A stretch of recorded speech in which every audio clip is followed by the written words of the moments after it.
Esto es Cosas de Sapiens. De las cavernas a las estrellas. Iniciamos el viaje.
Hola, bienvenidos a Cosas de Sapiens. Yo soy Víctor González Quintanilla, me acompañan Maritza Gómez. Hola a todos. Y Sergio Velasco. Hola, un saludo amigos, bienvenidos a bordo. Vieron la noticia, la lamentable noticia o el desenlace lamentable de una noticia que le dio la vuelta al mundo, dio mucho de qué hablar de la exploración en un submarino privado llamado Titán, que iba a ir a buscar el Titanic de una empresa llamada Ocean Gate.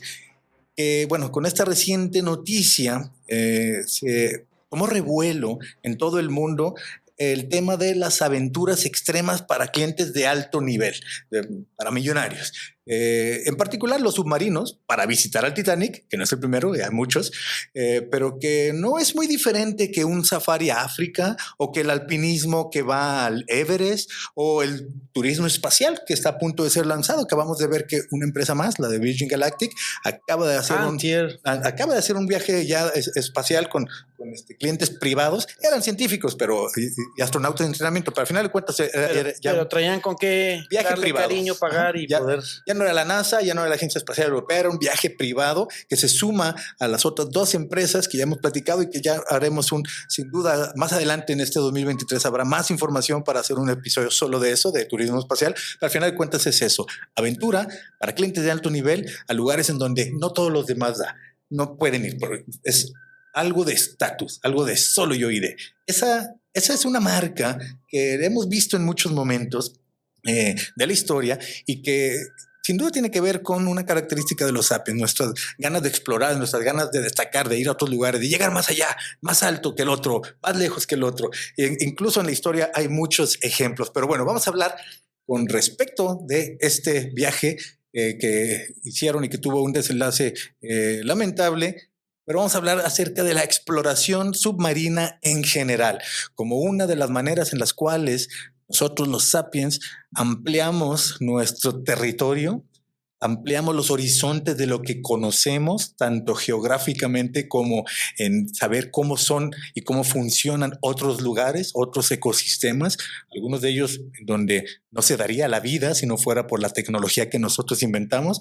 Y también hablar un poquito de esta fascinación por explorar, que es parte de nosotros, de nuestra historia, de nuestra sangre, porque los sapiens somos una especie exploradora que busca siempre nuevos horizontes y también nuevas profundidades. De hecho, Todos descendemos de unos exploradores africanos que recorrieron el mundo. Y le doy la bienvenida que nos acompaña aquí uno de mis amigos, los Sapiens, que te agradezco mucho que nos acompañe. Soy a Cristian Galván, que es biólogo marino y que hace exploración submarina específicamente en el Caribe y en el Pacífico mexicanos. Ya nos explicará un poquito más, pero sabe acerca de esas profundidades y del valor de la exploración submarina para la ciencia. Hola, Cristian, gracias por estar en Cosas de Sapiens. Hola, ¿qué tal? Un gusto, muchas gracias por la invitación. Un gusto platicar aquí con ustedes. Bienvenido a las profundidades de las cosas de Sapiens. Hoy se va a poner divertido el programa, se va a poner interesante.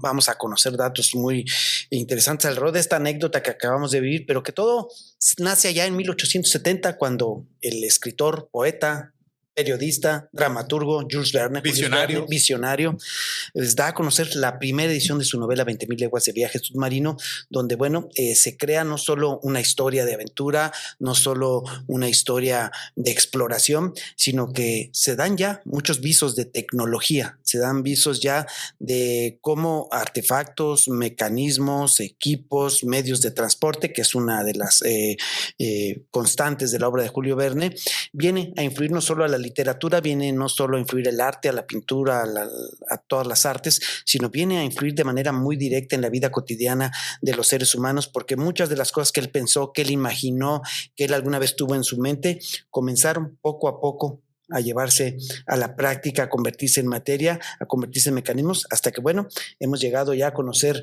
submarinos militares hoy, en plena época de la Guerra Fría y ahora ya en la época moderna, y hasta llegar ya a este nivel que platicabas tú, Víctor, ya se venden viajes para que tú puedas rentar un submarino y puedas ir a las profundidades, bastante muy profundo. Muy profundo. El Titanic yace en un fondo marino a 3.800 metros de profundidad. Digo, una alberca de 3 metros, ya te duelen los oídos cuando te metes. Imagínate, 3.800 metros de profundidad. Y ha habido muchos viajes. Es famoso que James Cameron, el cineasta, en 1995 hizo la primera inmersión. Ha ido ya muchas veces, decenas de veces me parece. Esa misma empresa ha hecho muchos viajes por un tiempo le funcionaron. Ahora analizaremos un poquito también cuáles son los peligros de esas profundidades. Y Julio Verne exploró no solo la profundidad del mar, los confines del viaje a la luna, los confines del centro de la Tierra, la imaginación muy sabia. Y no solo es la historia y la aventura, vuelvo a lo mismo. Viaje al espacio. Propone y crea una nave a través de la cual viajes. En Viaje al fondo de la Tierra también existe la película de Disney, es un rotor, es como un gran taladro por el que se va metiendo, ¿no?, hasta el fondo de la Tierra y habla de los calores, de las temperaturas, de las reacciones del cuerpo.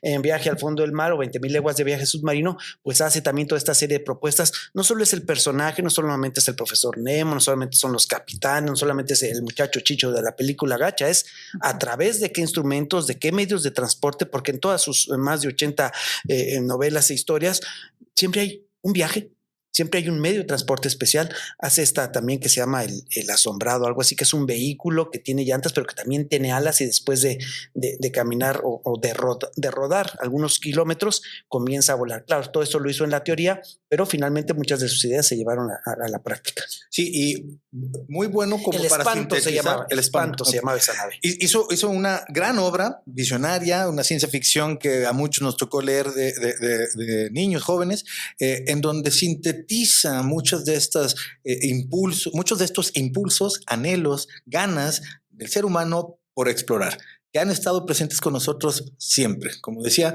somos descendientes de migrantes. Nuestra especie empezó en una parte de África y hoy estamos en todos los continentes, y no solo en los continentes.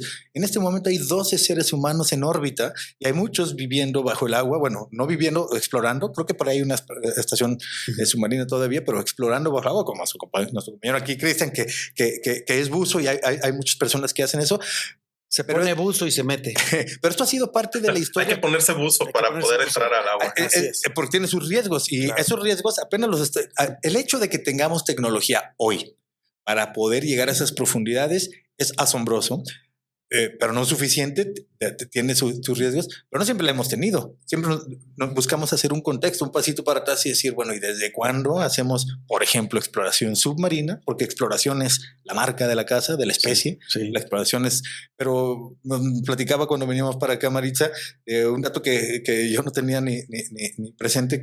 desde hace cuántos siglos ya se hacía exploración submarina. Alejandro Magno. Sí, uno de los problemas que tenemos al pensar históricamente es que, bueno, tenemos que tener el documento en la mano que nos diga. Entonces, podemos inferir que los humanos tenemos, o sea, siglos intentando sumergirnos, pero los registros como más que datan de más temprano del uso de sumergibles, sí, uno de ellos es un instrumento que usó Alejandro Magno en el año 332 para... Hay dos versiones. Uno puede ser para fines bélicos, que creo que ese es un tema recurrente en temas de... Otra vez el ejército, y otra vez la milicia, y otra vez la exploración militar. La guerra como motor de la innovación. Así es. Sí, hubo otra opción, otra interpretación que me gusta más, que es que fue a estudiar peces. Entonces yo prefiero quedarme con esa. Sin embargo, ya para el siglo XVII, en los años 1600 en Inglaterra, vemos que se empiezan a desarrollar sumergibles, no les llamamos propiamente submarinos, pero hechos de piel y de madera. Y entonces estos sí usaban instrumentos de medición como barómetros que sí nos permitían, bueno, les permitían saber a qué... La presión, a qué profundidad. La presión, a la profundidad. No es sino hasta casi los siglos, ya hasta hace 150, 200 años, que realmente se empiezan a desarrollar los submarinos modernos, o al menos, como nos decía Sergio, a imaginarse, ¿no? Y adelante. Sí, para no seguir con el tema militar, a mí me gustaría platicar un poquito de Jacques Cousteau, este oceanógrafo muy famoso. Francés también, sí, igual que Julio Verne. Justo, nacido en 1910, que con sus libros y películas y series ayudó a difundir el valor de la vida en los mares y ayudó a contribuir a crear conciencia sobre la conservación de esa vida de los mares, ¿no? Y de ese ecosistema. Pero sí, no hay que obviar que, como siempre decimos, la guerra, especialmente la Primera y la Segunda Guerra Mundial, fueron impulsos importantes para el desarrollo de tecnologías. De esta y de todas las tecnologías, es lo que hemos visto. Hay un motor nefasto detrás de la innovación, porque es cuando se empuja más, cuando se invierten más recursos y a final de cuentas es cuando se rompen algunas barreras. Pero 20,000 leguas de viaje submarino, Julio Verne, Jacques Cousteau. ¿Qué tal estos temas, Cristian, para entrarle un poquito a la exploración submarina? Platícanos. Sin duda son dos de los personajes históricos que trascendieron ampliamente en la exploración submarina, ¿no? Inicialmente Julio Verne, creo que tiene ese sello que ya menciona, ¿no? El explorar, el ir a lugares donde en aquellos tiempos mucha gente no lo imaginaba, ¿no? El poder hacer una exploración al espacio o ir hacia el fondo del océano. Sin duda, esa ciencia ficción que ya imaginaba Julio Verne en su tiempo abrió una visión de las posibilidades a las cuales se podía llegar, ¿no? Y yo creo que fue muy importante y tuvo mucha influencia justamente en el desarrollo de la exploración submarina. En lo personal, fue un libro que también me marcó cuando yo lo leí. Todavía no estaba definido mi área de especialización profesional, ¿no? Hacia la parte de la biología marina, pero sin duda después de leer 20,000 leguas de viaje submarino, dije, wow, o sea, me encantaría, ¿no? Y además el detalle con el que narra, o sea, es impresionante, que te imaginas, ¿no? Claramente los detalles del Nautilus, los detalles de los sitios que visitaban, cómo el capitán Nemo afrontaba sus aventuras y bueno, no era necesario ver una película para tener las imágenes, sino que el leer el libro te daba el detalle necesario para poder imaginar todo eso, ¿no? Y después aparece Jacques Cousteau justamente con su revolución tecnológica en aquellos tiempos, que es el equipo de buceo autónomo Scuba, que hacemos la traducción. Scuba es como el contenedor autónomo que permite respirar bajo el agua. Es el tanque de buzo con todo y tanque para bueno, es que Marisa también tiene una escoba en la que se viene para acá y en la que se va volando. Esa es ¿no? escoba. Esa escoba. Ok, sí, adelante. Sí, pues la diferencia entre no es solo el visor y el snorkel, sino ya tiene todo el dispositivo con aire comprimido para poderse sumergir por mucho tiempo, ¿no? Todo ya contenido. Sí. Y realmente lo importante del equipo no es tanto ni el tanque ni el visor, sino el sistema que hace el cambio de presión del aire, porque el tanque de aire que utilizamos para bucear tiene aire comprimido. Entonces, si les ha tocado en alguna ocasión abrir un tanque de aire, cuando lo abres sale el aire a una presión muy alta. Reventaría los pulmones. Esta tecnología, en este caso, para la exploración submarina, para la ciencia que hace Cristian, para la exploración, parece ser que con fines bélicos o a lo mejor también científicos desde o recreativos. Y decimos, sí, la guerra o la intervención militar ha sido uno de los motores, pero hay otro muy importante también, y que se va a notar mucho en la exploración espacial, que es, primero fue lo geopolítico, ¿no?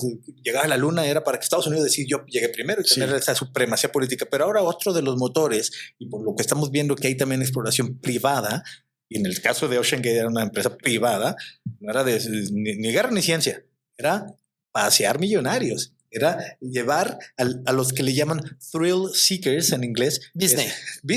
Negocio. Y business para que pueda pagar. Porque no es lo mismo ir al zoológico que ir al safari. Claro. Y el safari sale más caro, pero es una experiencia más genuina.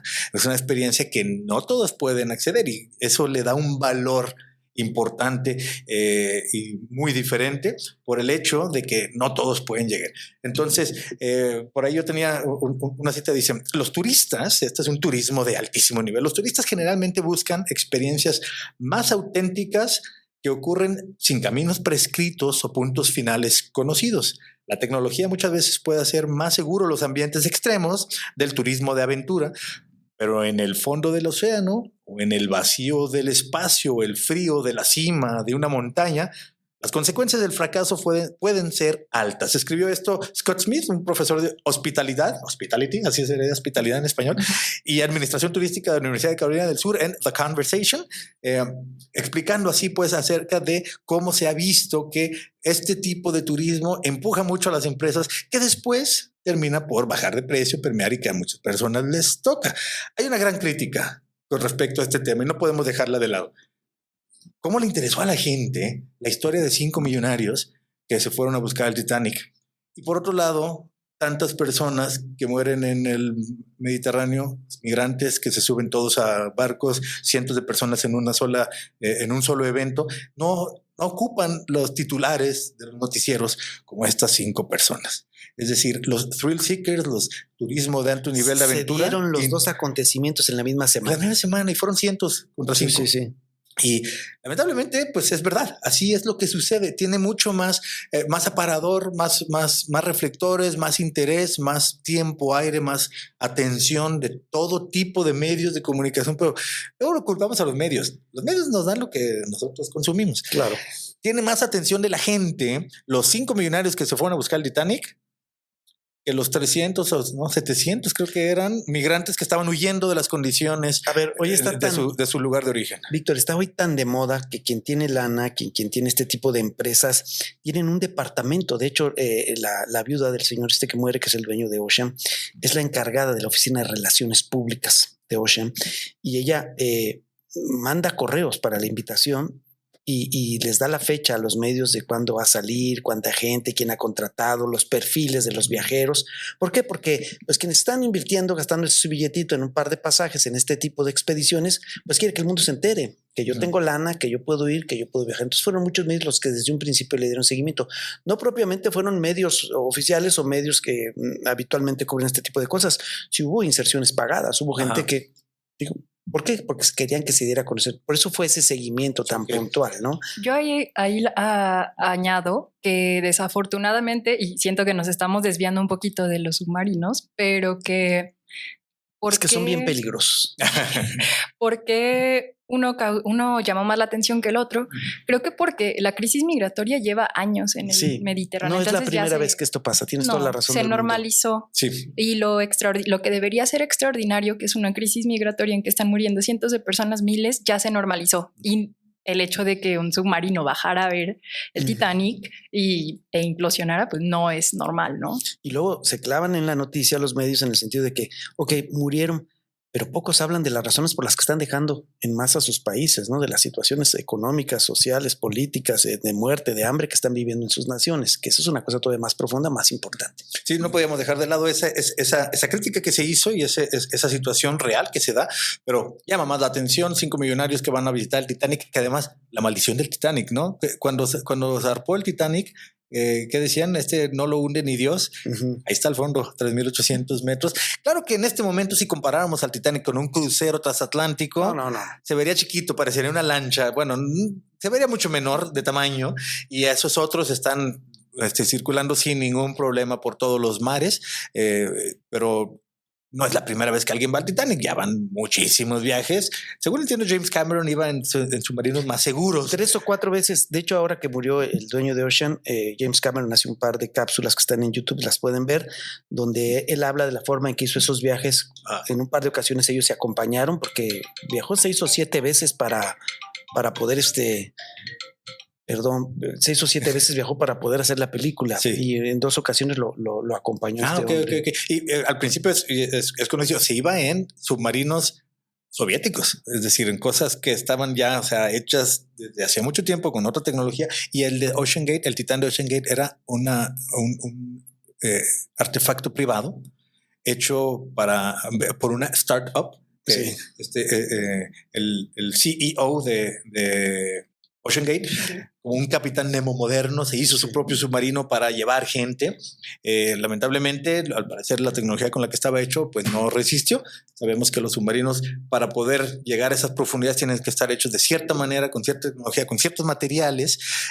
Según entiendo, los de acero aguantan hasta cierta profundidad y de ahí en adelante tienen que hacer de titanio, y él lo hizo de titanio con fibra de carbono y parece ser... Es una aleación ahí que no le funcionó. Ajá, pero no sé si quieras intervenir por aquí. Cristian, ya también, Cristian, que sabes un poco más acerca de esto, porque importante. 3.800 metros de profundidad son muchos, ¿no? Cristian, tú que ya agarraste cables pelones, que ya te pusiste la escafandra, que ya te sumergiste, que ya sabes lo que es la presión, leía estos investigadores que dicen, pues sí estaba muy bonito el diseño del Titán, pero Ocean no siempre siguió las reglas de la seguridad, le dio más por las reglas del diseño, porque se viera bonito, porque estuviera bien retratado, porque a través de los espejos y los vidrios pudiera ver cosas, pero la cuestión de la seguridad. ¿Cómo está la cuestión de la presión en una nave de estas?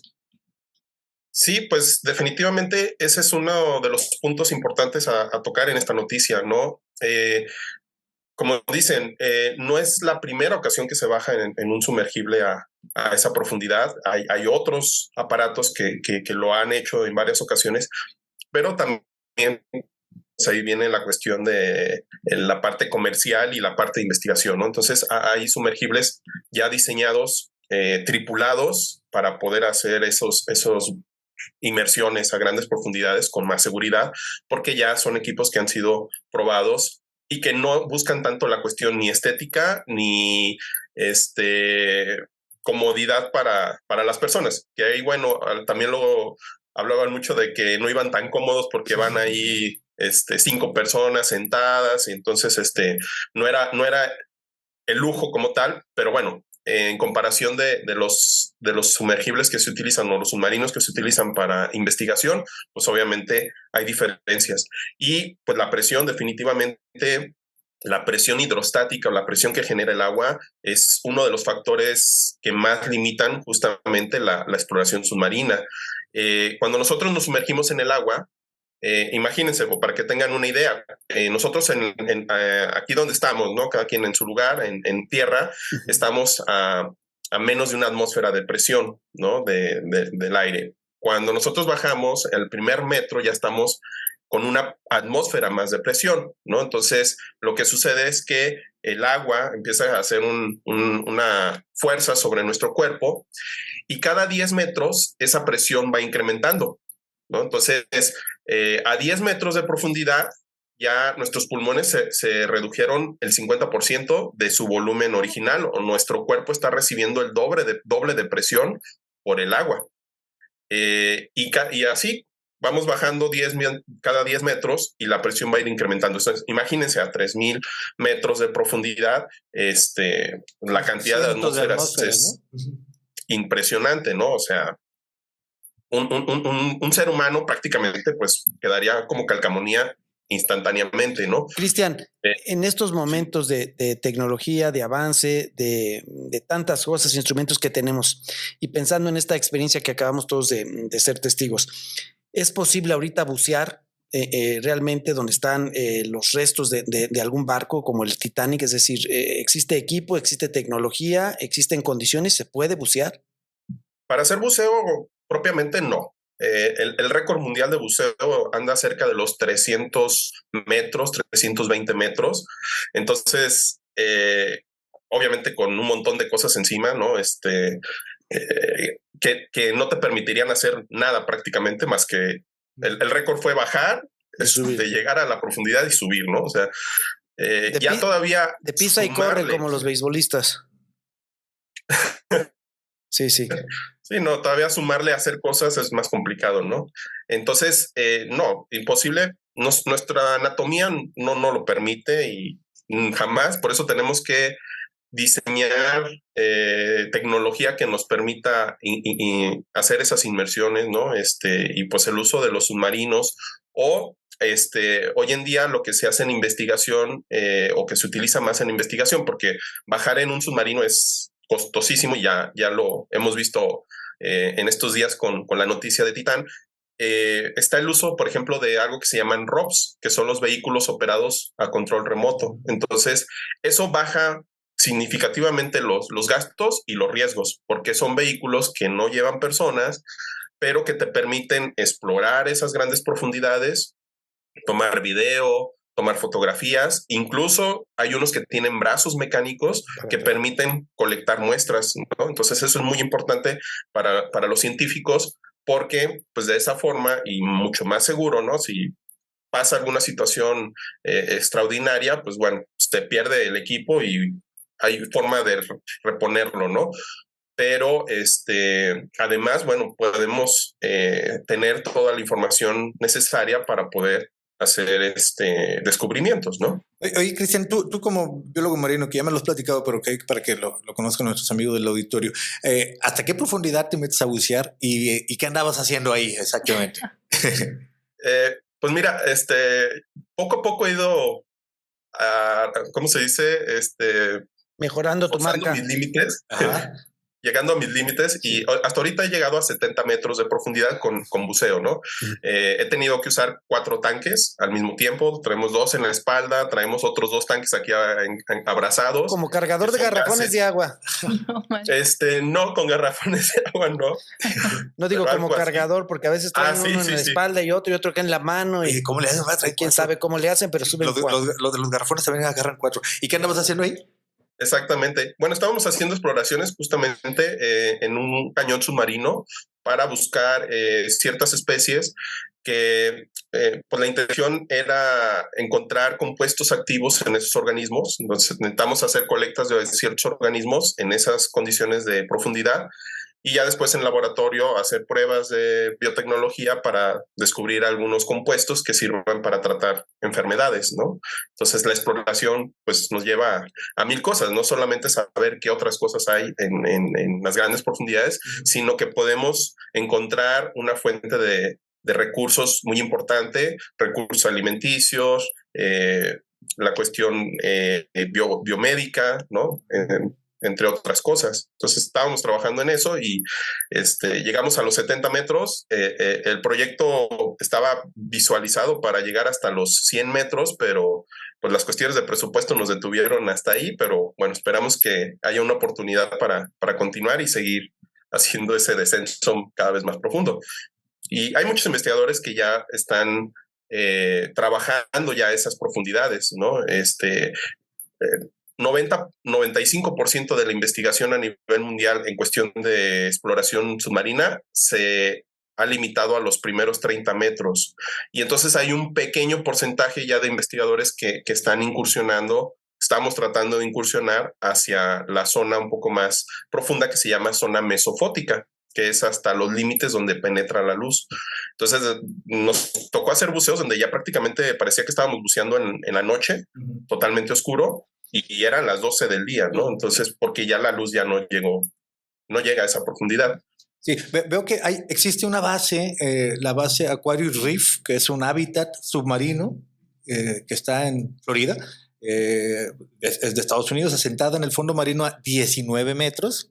Cristian está hablando de 70, 100 metros, pero bueno, esta base está a 19 metros, operada por la NOAA, que es la Administración Nacional Oceánica y Atmosférica de Estados Unidos, pero desde el 2001 la NASA la ha utilizado, y esto tiene que ver con el ambiente inhóspito que hay ahí abajo, la ha utilizado para entrenamiento de astronautas. En una misión analógica que se llama NEMO. Son buenos para ponerle nombres, siempre buscan cómo hacerle para que el nombre tenga que ver con la historia, ¿no? Pero en este caso se llama NASA Extreme Environment Mission Operations.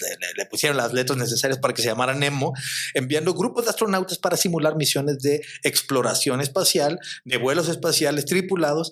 Y al igual que en el espacio, dice la nota, el mundo submarino es un lugar extraño y hostil para que vivan los humanos. Entonces, incluso por ahí, en 2014, Fabienne Cousteau, la hija, la nieta de Jean-Jacques Cousteau, descendiente de Cousteau, y su tripulación pasaron 31 días viviendo y trabajando en esta base, en homenaje a la expedición submarina de 30 días de Jacques Cousteau en 1963, en conmemoración, donde Cousteau y Fabienne Cousteau, la descendiente, estimó que el equipo recopiló el equivalente a 2 años de buceo de superficie en datos durante esta misión, suficiente para 10 artículos científicos.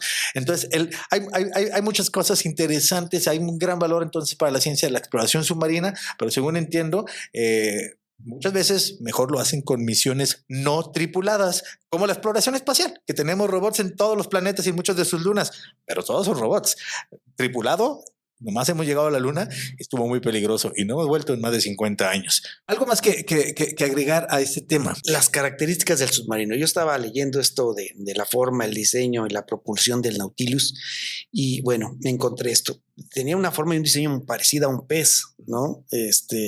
Y estoy viendo ahora el Nautilus, sí, como un atún parece, ¿no? Pues como un atún, o como si fuera este virote largo francés, ¿cómo se llama? Como un baguette. Como un baguette, ¿no? Pero yo veía ahora las fotos del Titán, lo veo muy cortito, lo veo medio chato de atrás, lo veo más inflado de abajo, o sea, no veo características así como de un peso, de algo que pueda cortar las corrientes de agua, y no sé, aquí nos dirá Cristian qué onda, qué tanto favorecía esa forma para sumergirse, ¿no? Estaba hablando de la propulsión. El Nautilus era propulsado por una potente máquina de vapor. Mira lo que decía ya en 1870 Jules Verne. Es lo que había. En ese tiempo era lo nuevo. Utiliza electricidad generada por una sustancia misteriosa llamada electricidad viva para impulsar sus hélices y permitirle navegar a grandes velocidades. Anticipaba lo que hoy es la energía nuclear. Así es. En este caso, Cristian, el Titán, ¿qué tipo de combustible? ¿Cómo bajó? Tengo entendido que tenía unos cables, una sonda que anunciaba que en caso de que perdieran comunicación los tenían que jalar para arriba. Técnicamente, ¿cómo es que esta nave se sumerge y a qué distancia lo hace?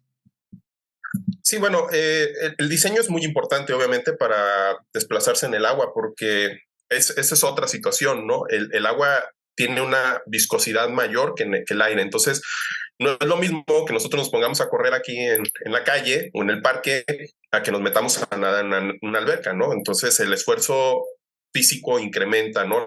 Entonces, el diseño pues tiene que ir obviamente en función de la necesidad del submarino, ¿no? Si el submarino necesita desplazarse mucho, obviamente necesita un diseño más aerodinámico, que fue justamente lo que visualizó Julio Verne con el Nautilus en su tiempo. Por eso tenía esa forma, como dicen, de atún o alargada, porque era un diseño pensado en poder recorrer grandes distancias, ¿no? Entonces, en la aventura de 20,000 leguas de viaje submarino, pues, lo que hace es recorrer prácticamente los océanos. En el caso de Titán, pues hay una diferencia porque realmente no es tanto un submarino de exploración, sino es un equipo que simplemente es bajar, hacer el recorrido en el Titanic y volver a ascender, ¿no? Entonces, realmente por eso no tiene un diseño tan aerodinámico como otros equipos, y pues los avances en la tecnología para la propulsión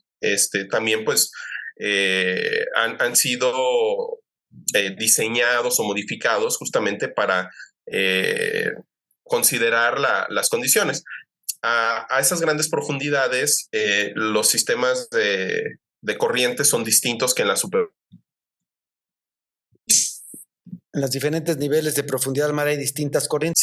Sí, y entonces, bueno, dependiendo de eso, pues ya se decide o utiliza un sistema de propulsión especial, ¿no? Entonces, por eso creo que la aerodinámica no era una prioridad como tal para este tipo de submarino, ¿no? Sí, no era para viajar mucho, era para sumergirse y nada más dar la vueltita allá abajo. Todo podría ser eléctrico, no iba a estar mucho tiempo. No como un submarino nuclear. Los submarinos nucleares pueden estar días, semanas, incluso meses sumergidos. Por eso llevan un reactor nuclear para no tener que salir por gasolina. A gran profundidad y desplazarse a largas distancias. Tienen adentro tripulación, hay cocineros, mecánicos, de todo. O sea, sala de juegos. Además son varios los días los que estás ahí. Sí, muchos días. Pues, van a estar semanas y meses incluso.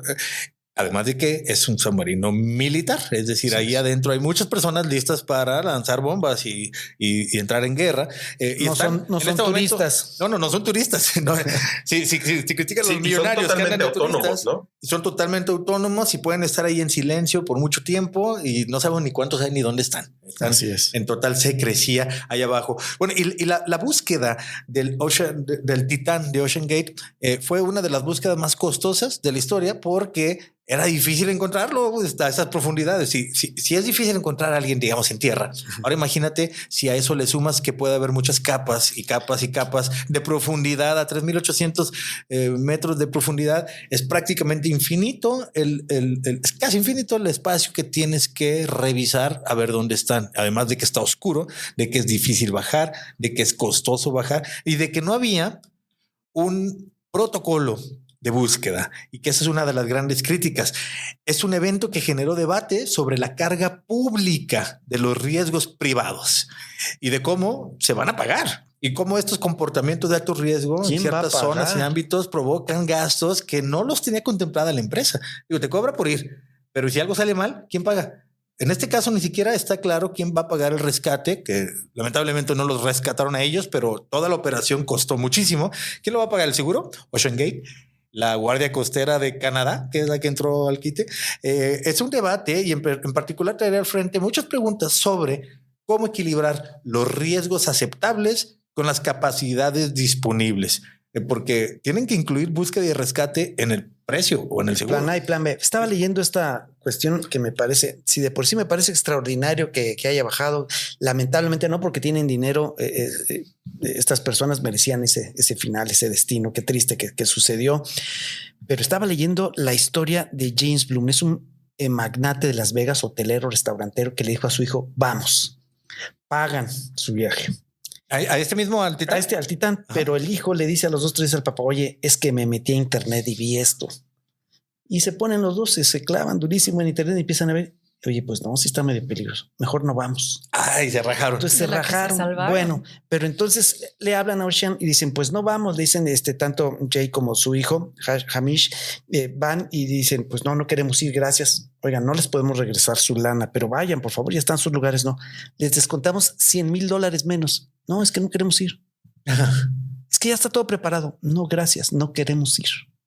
Entonces no van y se salvan, ¿no? Entonces esto me parece extraordinario que el chavo haya tenido la sensación de que algo no estaba bien, de que algo no podía, que las cosas podían salir mal en algún momento, ¿no? Sí, se la pensaron 2 veces por la información que adquirieron, porque aparte en internet, ahora que sucedió esto y que salieron muchas noticias y todo, hay videos del capitán mostrando cómo manejaba el dispositivo, con un dispositivo genérico, cómo manejaba el submarino con un control. Comprar en una tienda de electrónicos. Ahora, no estoy seguro que eso verdaderamente sea lo grave del asunto, porque a final de cuentas que el control sea genérico y traigo muchos a la mano por si falla, no significa necesariamente que el dispositivo, que todo el submarino esté Déjame te platico que yo vivo en un edificio de departamentos y estando yo dormidito en mi casa, la consola se prende sola. Ah, caray. Y pita. Entonces yo me levanto asustado porque estoy solo, pero sucede que los jóvenes del departamento de enfrente ¿En serio? tienen otra consola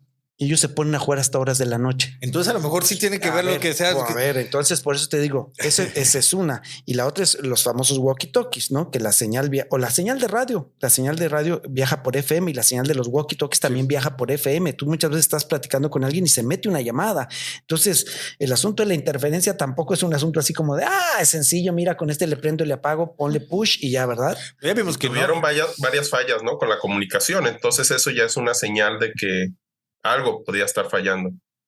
Sí, el mero hecho de que no hubiera un beacon, que le llaman un transmisor de localización. Así es. Para encontrarlos en caso de un accidente como sucedió. Pues sí, porque como que yo lo que leí es que no los iban a ver en la búsqueda, sino como que los tendrían que haber escuchado. Sí. ¿No? Con el beacon, beacon que no había. Ajá. Y después resultó con la Guardia Costera, encontró que entre los registros habían escuchado un golpe, pero había sido la implosión. A ver, y finalmente este asunto, porque se ha hablado hasta el cansancio de la implosión, Cristian, pero bueno, ya nos lo explicaron con latas de comida, ya nos lo explicaron con pipas de combustible, ya vimos muchos videos en internet de lo terrible que es una implosión. Pero venimos platicando ahorita camino a Tepatitlán, si este asunto de la implosión con las personas adentro, de qué fuerza, de qué magnitud es la explosión, porque se hablaba de que encontraron restos humanos, o sea, qué tipo de restos, o sea, de qué tamaño. Es decir, estoy pensando yo en que es tan fuerte el impacto que pues prácticamente es difícil que queden piezas grandes de cuerpos. No sé, ¿qué pasa con la presión aquí? Sí, pues como les comentaba, ¿no? Imagínate esa profundidad, ¿no? 3.800 metros, 3.500 metros de profundidad, la cantidad de atmósferas de presión que están ejerciendo sobre la superficie del sumergible. Pues realmente estamos hablando de una explosión suficiente para destruir ese tipo de material que se supone que está diseñado para altas presiones, ¿no? Uh-huh. Puede ser que haya habido algún problema de alguna grieta, alguna fisura pequeña que empezó a incrementar o que dañó la integridad del casco, y eso fue pues uno de los problemas que causó, ¿no? la implosión. Y realmente pues una implosión tiene el efecto de una explosión, además a la inversa, en vez de que para adentro fue hacia afuera, pues ajá, fue hacia adentro. Entonces imagínate, pues obviamente el golpe hacia las personas, pues seguramente sí causó pues sí, no sé cómo decirlo que no suene muy, sí, muy no fue implosión catastrófica, sucedió en microsegundos, solamente subió una burbuja hasta la superficie, no hubo más que hacer, ni cuenta se dieron. A esas profundidades sucede demasiado rápido, así que no fue que un chorrito de agua empezó a entrar y se asustaron, no, fue un golpazo. Un golpazo que menos de un segundo. No, creo que 2 milésimas de segundo, algo así para la presión y el cálculo que hicieron ahí de qué tan rápido hubiera. Yo sé que se oye crudo y me pude haber escuchado hace rato un poco rudo, pero es para darnos una idea de hasta dónde muchas veces estaba viendo esta cita también de Julio Verne de sus últimos libros, ya de sus últimos años en Amiens. Él vivió 16 años en Amiens, donde ya sus novelas empiezan a hablar de cierto miedo, de cierto temor a que la tecnología, las 500 millones de begums, es una de sus últimas novelas, y dice que él muestra su pesimismo respecto al mal uso que la humanidad podía hacer de los avances tecnológicos. Es decir, de nada nos sirve tener tantos avances en la ciencia, de nada nos sirve tener realmente tantos descubrimientos si no se utilizan de manera responsable. Y digo, por más lana que tengas y por más afán de aventura que tengas, pues no se vale jugar con la vida de los demás, ¿no? Ahora, como lo decíamos, este es un turismo de aventura de alto nivel, de alto perfil y de alto riesgo. También al Everest es un alto riesgo. Mucha gente ahí se queda y de hecho a veces ni los bajan, se quedan los cadáveres ahí porque también sale caro bajarlos y es difícil cargarlos. También ir a un safari, también ir al espacio. Todas estas aventuras en las que nos involucramos los sapiens tienen un alto costo y un alto riesgo. Y eso no ha sido suficiente para que lo dejemos de hacer. Habrá historias lamentables, pero todavía sigue habiendo el impulso por ir más allá. Los primeros que se subieron a una lanchita y llegaron hasta las Polinesias, los primeros que atravesaron el estrecho de Bering, las primeras migraciones que llegaron a terrenos inhóspitos donde no sabían que se iban a encontrar. Algunas narraciones que decían que había monstruos, porque la primera vez que veían un oso polar, por ejemplo, o cuando llegaron por primera vez y vieron un canguro. Cuando llegaron por primera vez encontraron aborígenes con piel de otro color. Y aún así seguimos explorando. Y aún así seguiremos buscando y ampliando los horizontes de nuestro territorio, llamémoslo así, y de nuestro conocimiento, sin duda. Entonces, pues bueno, esta es una de las historias de cómo somos los sapiens, de cómo exploramos los sapiens. A veces tiene finales lamentables, a veces tiene principios o impulsos lamentables también, como es el impulso de parte de la industria bélica para muchas de las innovaciones que después disfrutamos todos. A veces son los primeros innovadores, son millonarios, son los únicos que podían pagarlo y lo vamos a criticar sin duda porque ellos pues dirían, ese dinero podría haberse utilizado para otra cosa. Sí, sí, cierto. Pero también los primeros que viajaron en avión, que le llamaban el jet set del siglo XX, eran los únicos que podían pagarlo. Y después, gracias a eso, la industria pudo costear vuelos más baratos y ahora más personas pueden usarlo.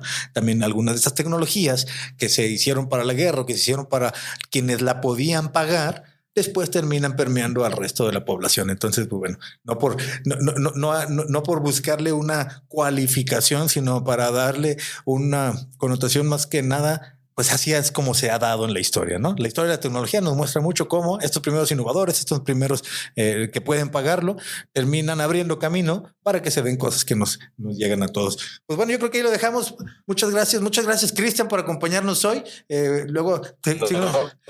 Gracias a ustedes. Muchas gracias por acompañarnos, por platicarnos de las exploraciones que haces. Yo voy a aprender a bucear. Cristian me recomendó dónde ir. Supongo que no voy a empezar ni a los 18 ni a los 70. Voy a empezar en una alberca. Puedes empezar en el tinaco de tu casa. Sí, no, es una alberca prácticamente. De hecho, el primero es teórico y después una alberca. Ya pedí informes y Cristian, donde me recomendaste, ya voy por ahí. 3 metros empiezas y ya después ya va más abajo. 3 metros y seguro te vas a poner todo nervioso porque traes todas las cosas y tienes que modular ahí tu grado de frotación y todo, pero es una aventura que quiero vivir y yo creo que es una de las cosas que nos gusta a los sapiens, aventurarnos, meternos a otros lugares, ir a otros lugares y otros rincones. Muchas gracias, Cristian. Muchas gracias a todos los que nos escuchan y nos ven a través de las plataformas de redes sociales, a través de YouTube o que nos sigues en las redes sociales de Cosas de Sapiens. Gracias, Sergio. Gracias, Maritza. Nos vemos. Si te gusta lo que hacemos, suscríbete y comparte. Si no, bienvenido al debate.